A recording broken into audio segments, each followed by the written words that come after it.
what we can do is not only satisfy the exchange, defer the taxes without the panic, having to adhere to the IRS guidelines, relieve folks of their active management responsibilities, more times than not, significantly increase their passive income. And so it's a beautiful structure for so many of, again, the baby boomers and seniors that are dying to get out. They just don't know how to do it without having to pay tax.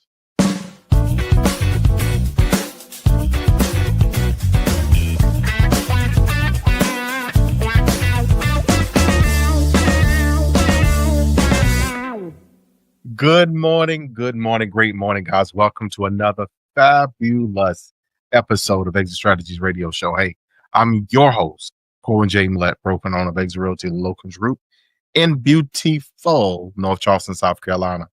Hey, if this is your first time listening to this show, you are in for a treat because our mission here is very simple. That is to empower our community through financial literacy and real estate education, guys. We're legacy building. That's what we do. So got to give a shout out quickly to those who listen to us faithfully. Look here, y'all in Muddy Mullins and Marion, y'all showing out, y'all listening, y'all tuning in. And most importantly, y'all giving feedback and shout outs back. So I appreciate you guys up there who tune in to us faithfully. I got to give a shout out to those who listen to us in the low country from Hollywood, what you know, no good, all the way out there to Monkey's Corner. And y'all know my mama live out there, y'all. Pastor Vanderbilt Evans Sr. And look here, y'all know if I don't put that senior on, that dude will jack me up. And I love him for it.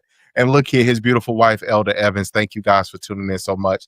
The Q family and all those countless people in between, guys. Thank y'all so much for tuning in today. I told the guests backstage today, I said, when you're talking money, you're talking my language. They got such a thing out there legitimately as a language is gibberish. Now, I don't understand gibberish, but I understand money.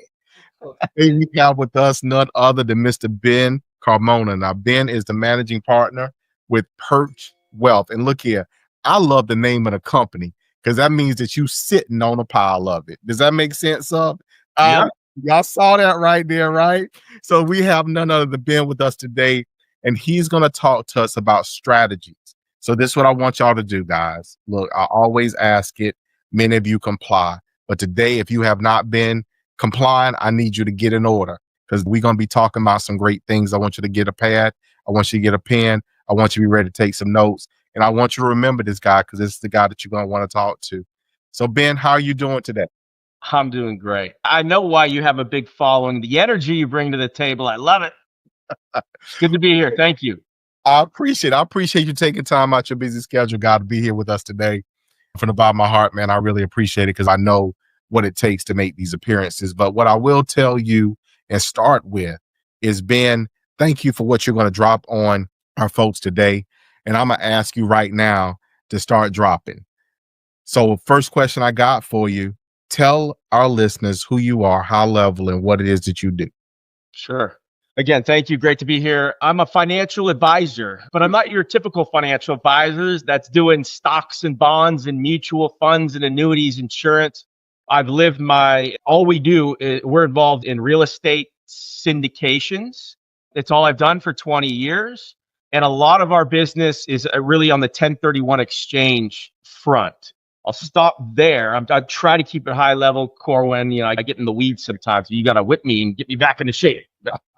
Stop there. You tell me. So I like how you started. So if you're a financial advisor, that means you advise on money.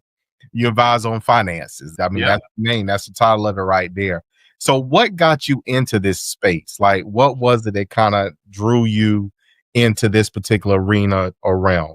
Yeah, well, that's an easy one. I grew up in my family. I mean, my father was in the foreclosure business. He's an owner-operator of multifamily.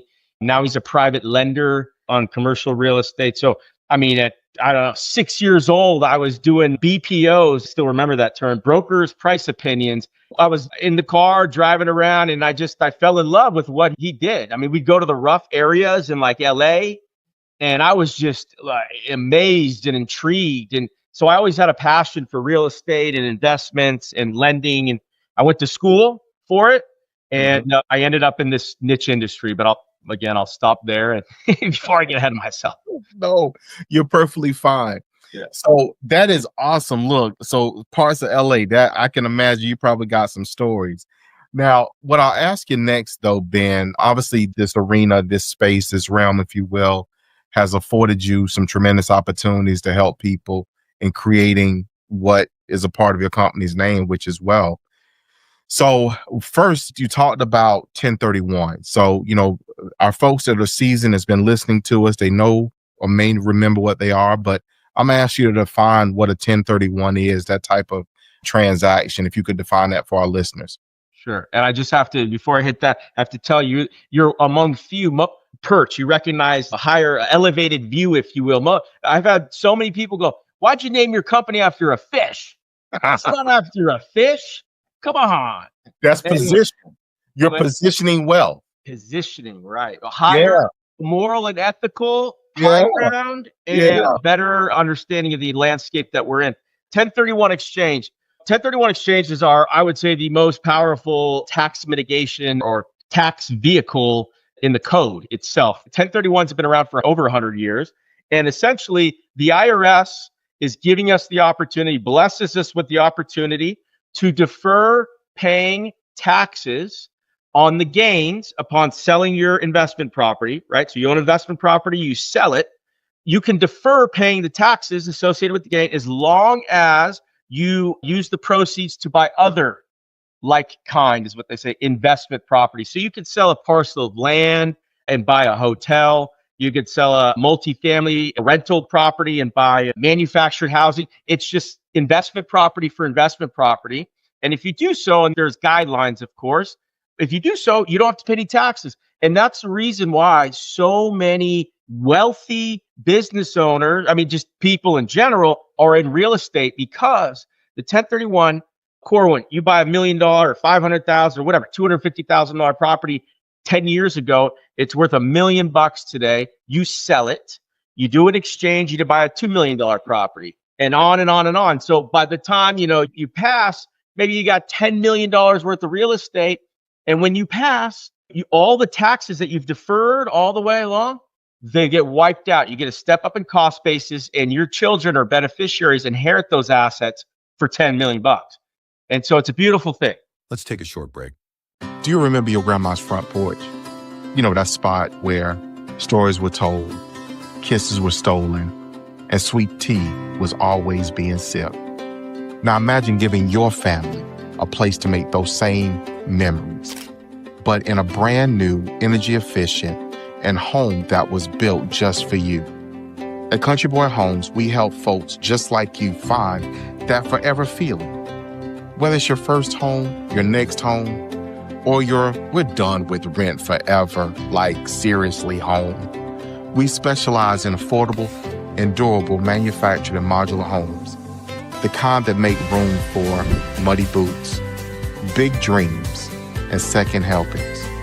Come see what coming home really feels like. Call 843-574-8979 today. Country Boy Homes, built to last, priced for you. So people oftentimes, Ben, look at like this type of stuff, and obviously there's a lack of information in regards to it. So then that leads to misunderstanding or, if you will, assumptions. We're definitely quick to get to assumptions, but this type of strategy has benefited people, and not just the uber wealthy, but it's benefited the mom and pops and pretty much anybody in between for generations, because it is a method to accumulate while deferring. So that space, give us an example of what that looks like. Maybe it's a recent transaction that you assisted with, or maybe one of the early ones that you did, but a situation where, let's say mom and pop, that they employed this strategy and the results thereof. Absolutely. Great question. So we've done thousands of these, and then we work with clients every day. But let me just think of a real, okay, I'm working with this gentleman right now in Colorado. He's held this, it was a mobile home park for 30 years, right? Right. It's done well for him. He's managed it all. So I don't remember what he bought it for, maybe $200,000, and he's selling it for $3 million. I mean, something significant. That's a good problem. So if he were not to do an exchange, right, and you factor in all the tax buckets, and I'm in California, which is the worst of the worst out here, he'd owe at least $1 million of taxes. So that gentleman is going to do a 1031 exchange and defer those taxes and buy a $3 million or more worth of real estate. The other thing I want to point out, so he's going to defer the taxes, which is number one. The other thing, this gentleman, when he bought it for 250 or 500,000, maybe he was making 10% on that money at that time. He's feeling good, right? Well, at $3 million today, if he hasn't been keeping up on his rents or ratcheting up rents, which most of our investors do not, right? It's all about keeping that tenant. You got a good tenant, you want to keep it. Just they don't want to raise rent. And so today he's making 1 or less than 1% on that money. And so by exchanging, yes, we're going to defer the taxes, but we're also going to be able to increase this gentleman's income up to 5 or 6%. So think about that. If he's making 1% on the $3 million value today, he's making, what is that? 30 grand. We're going to step up now and he'll be making, we'll call it 5%. He'll be making $150,000. That's the power of accumulation, right? Of deferring and accumulating. Did I answer your question, Corwyn? Yes, you did. So there is benefit in this type of strategy, is what I'm hearing you say. There's a reason to do it. And there's a multitude of stories about this. So let me take you back, because I want you to speak on this. If I recall correctly, and correct me if I'm wrong, but the 1031 is also referred to as the Starker exchange. Yes. Where does that reference come from? That was initially what it was. I mean, the Starker exchange, that was like the initial terminology for a 1031 exchange. I think they refer to them. I mean, geez, you may have got me, Corwyn. It's just a forward 1031 exchange is like the terminology today, but Starker is where it all started. And you used to, under the Starker, be able to swap without even transferring cash. You'd swap one property for another. Things have changed. But yeah, that was the initial ruling when they first came about. So let me take you a little bit further down the path of the strategies that you guys employ. You know, you guys work a lot with statutory trust. Yes, no? Yes, Delaware Statutory Trust. Okay. So give me, because Delaware is one of maybe, I think, a couple of states, I believe, where when you set up certain entities, it's more advantageous than maybe in other states or what have you. So if you could give us some insight into that, why Delaware?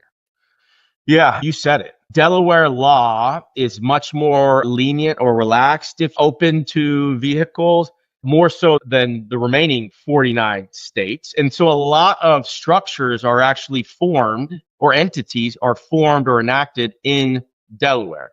Now, the Delaware Statutory Trust that we work with, yes, it was born in Delaware, but it applies to the nation. And so what's unique, and I mentioned this on the front end, Corwyn, I'll say that we talked about 1031 exchange, right? You can defer taxes, selling investment property, buying other investment property. But speaking to your audience, you think about demographics today. You have baby boomers and seniors control the majority of the wealth in the country. And a lot of that wealth is embedded in real estate that they've worked their tails off to accumulate and manage. And these demographic groups are tired of active management. I'm sure I'm speaking to some of your audience right now. They don't want one more phone call from a tenant. Well, with the 3 T's, right? Tenants, termites, traffic. Yeah. It's just, they don't want to deal with it anymore, right? They bust their butt all their life. So a 1031 exchange, if little Mrs. Smith is in that bucket and she goes, okay, Ben, well, if I do a 1031 exchange, yeah, it may make sense. I can defer the tax, but it's not going to relieve me of my responsibilities, right? I sell my property, I got to buy another property, and I got to manage that. I don't even care. I don't want to do it. What we do on this Delaware Statutory Trust, these are vehicles that relieve you of your management responsibilities. And if I can just take one more minute just to define them. So DSTs, right? What are they? It's an entity, it's a trust. It's a trust whereby you have one trustee that manages the trust on behalf of 499 beneficial owners.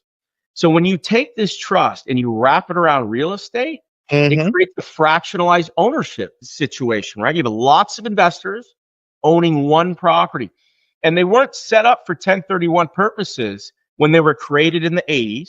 But in 2004, the IRS blessed this fractionalized ownership structure as real property ownership and therefore eligible for 1031 exchange purposes. So what I just heard you say was you could 1031 out of a property. Okay, look, I'm tired of the T's, termites, trash, toilets, Yep. and terrible tenants. You can get yourself out of that.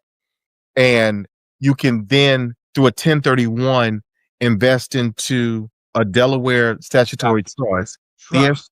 Yeah. With that and defer the taxes coming over and obviously continue to be paid out as a beneficiary out of the trust, but have deferred the taxes on the greater lump sum of income. That's what I heard? Absolutely. That's what you said. Thank you for saying that. So we're at the point where, okay, well, what's in this trust? So yes, you said it, Corwyn. So the world that I live in, there are sponsors or syndicators, and I'm going to name some big ones in my space just so the audience may recognize Apollo or Cantor Fitzgerald or Invesco or Starwood. So these are big institutional real estate firms. They go out with their capital, their expertise, their relationships, and they'll buy a $100 million multifamily project in Dallas, Texas, right? Mm-hmm. They buy it stabilized, 95% occupied. They hire their third-party property management companies in place. They're managing everything, soup to nuts. They're paying out monthly distributions to investors. They're sending out quarterly reports, performance reports. They're sending you your end-of-year tax returns. And so they buy it, they put it in this DST, and they turn around and they offer ownership interest to mom and pop, you and me, 1031 exchange investors, right? So again, little Mrs. Smith sells a single family rental or a duplex or a plot of land. She's got to not only find suitable replacement property to adhere to the 1031 exchange, and they provide guidelines and timelines, which we didn't get into, but it's not that easy. But little Mrs. Smith could sell her property and go and invest some or all of her investment in this $100 million building, right? That's managed by one of these big outfits. And then going back to 499 beneficial owners per project. Given there's so many allowed, the minimums are low. Minimums are 100,000, maybe 200,000. So if little Mrs. Smith comes out with 80 years old, she sells her property, comes out with $1 million, just an example. I could take, in theory, and I could put 100,000 in the deal I just mentioned, the 400 unit in Texas, 100,000 into a self-storage portfolio into Raleigh, North Carolina, a medical office campus into Charleston, South Carolina, and 200,000 in the self-storage in Florida. What we can do is not only satisfy the exchange, defer the taxes without the panic, having to adhere to the IRS guidelines, relieve folks of their active management responsibilities, more times than not, significantly increase their passive income. And so it's a beautiful structure for so many of, again, the baby boomers and seniors that are dying to get out. They just don't know how to do it without having to pay tax. You just blew my mind, Guy. I mean, I'm fascinated by that. Obviously, 1031 like cons or similar exchange or a step up, if you will. So you have essentially a box that you can operate in. But this, I mean, it sounds, I mean, it's not, but it sounds completely outside of the box is where that is. But it's so neat in understanding that this is I won't say a recent change, but a change in law that permits this now. This should be a game changer for investors. So this is a strategy that you all employ, if I will venture to say, on nearly a daily basis. Oh, this is all we do. This is the world that I've lived in. We have over 600 clients. I mean, we place 600 million or more of equity. This is why I love my job, right? Because I am the guy, or my team, we have a solution, right, to what I would consider a widespread problem. That widespread problem being folks that they're not making any money. They don't want to manage. They don't know what to do. And very few folks in the country know about this. Corwyn, I'll tell you that. So I keep saying I've been in the business for 20 years. For the first 15, I was involved in manufacturing these vehicles, DSTs, private REITs, TICs, I mean, you name it. So I was on the syndication side, and in working with investors and advisors across the country, it didn't take long to realize that most financial advisors, your advisor that's good at stocks, bonds, mutual funds, annuities, and insurance, they don't understand real estate. And they definitely don't understand the syndicated real estate, that being DSTs. And so I was really disappointed and deflated seeing this, because I don't want an investor getting advice from somebody that doesn't know what they're doing. And again, these investors are baby boomers and seniors, and they depend on this money. So I said, look, I'm going to get out of the syndication. I'm going to start my own company, Perch Wealth, and we're going to provide true, informed, objective advice to investors. We're going to help them navigate this niche space and bring them a curated list of the right opportunities that are suitable based on their circumstances, if that makes sense. So that's what we do. We do it all day long, every day. That is, man, look, again, I'm flat. As my wife will say, my flabber has been gasted, bruh. That is so, that concept is, I mean, it makes sense. Don't get me wrong, but it is so intriguing to me that you can do this. I mean, syndicating, we've talked about syndication on the show. For our listeners that you've tuned in this before, guys, we talked about syndicating and essentially other collectives and collaborative efforts to maximize our investing. So Ben, the people that you work with, I heard the reference on a number of people and the amount of equity that you've created for them over these years. Give us, if you can think of one person that, quote unquote, is those, and mind you, we're on gospel radio stations now, but for those who listen and who say that they've been brought a mighty long way, give us an example of someone that you've assisted in coming a mighty long way from where they started to where they are financially now. You say that, I get goosebumps. I'm not kidding, because I get these calls from not desperate, but people that don't know what to do. And I ask them for a rundown on the situation, of course. Mm-hmm. What do you got going on? I got debt coming due. I'm panicked. It's going to screw me up. Okay, what are you making in income? I'm making this in income. And I know you asked for a specific example. This is so, I can't give you, well, I can, but there are so many people every day that we're helping that it's amazing. Again, if you could solve people's problems, right? I mean, that's what I live for. I love to help people. And if I can increase your income and I can defer your tax and I can relieve you of your responsibilities and give you the time to spend with your grandchildren or to travel, that's a beautiful thing. And that's what gets me going. So again, I've 600 examples for you, but that is what we do. And they're countless. And I love my clients. And I love it.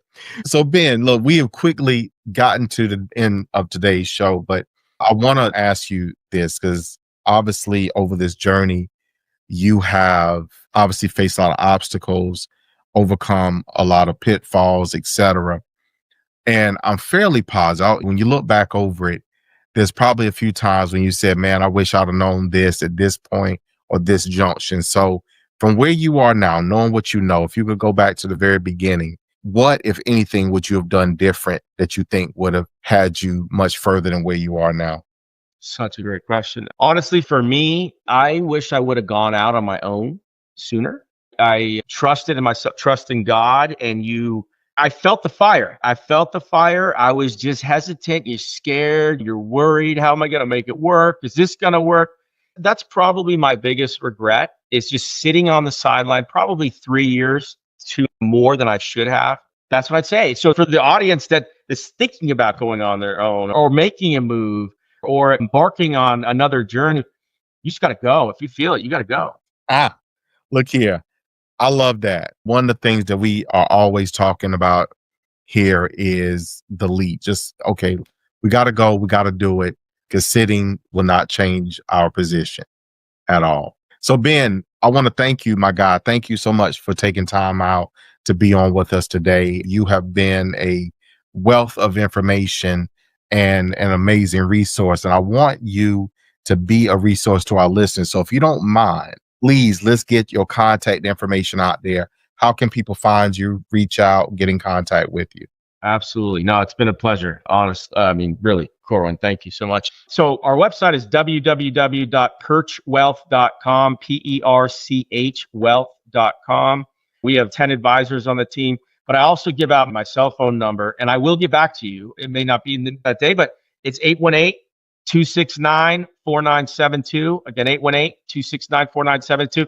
I love to educate, right? I'm not going to jam you for business. I love to educate and help people. So you can call me, go to the website, call one of the advisors. That's what we're all about. Look, I hit the website. So listeners, guys, please go to the website. There is an amazing list and accumulation of resources there, case study, etc. One of the things I saw in there, Ben, so we're gonna have to get you back on the show, guy, is opportunity zones. You guys specialize in that. That is awesome. So we definitely gonna get you guys back on to tell our listeners more about that. And because that's how you get this thing right, man. That's how you get this thing right. So I'm super excited about that. So Ben, again, one more time from me to you, man. Thank you so much for taking time out of your busy schedule to be on with us today. From the bottom of my heart, I really appreciate it. Thank you. Appreciate it. For our listeners, guys, hey, y'all got it. Y'all better do something with it. Y'all know how I feel. You know what I say. You know, always put two of those things together. And I give it to you this way. I tell you that I love you. And we're going to see you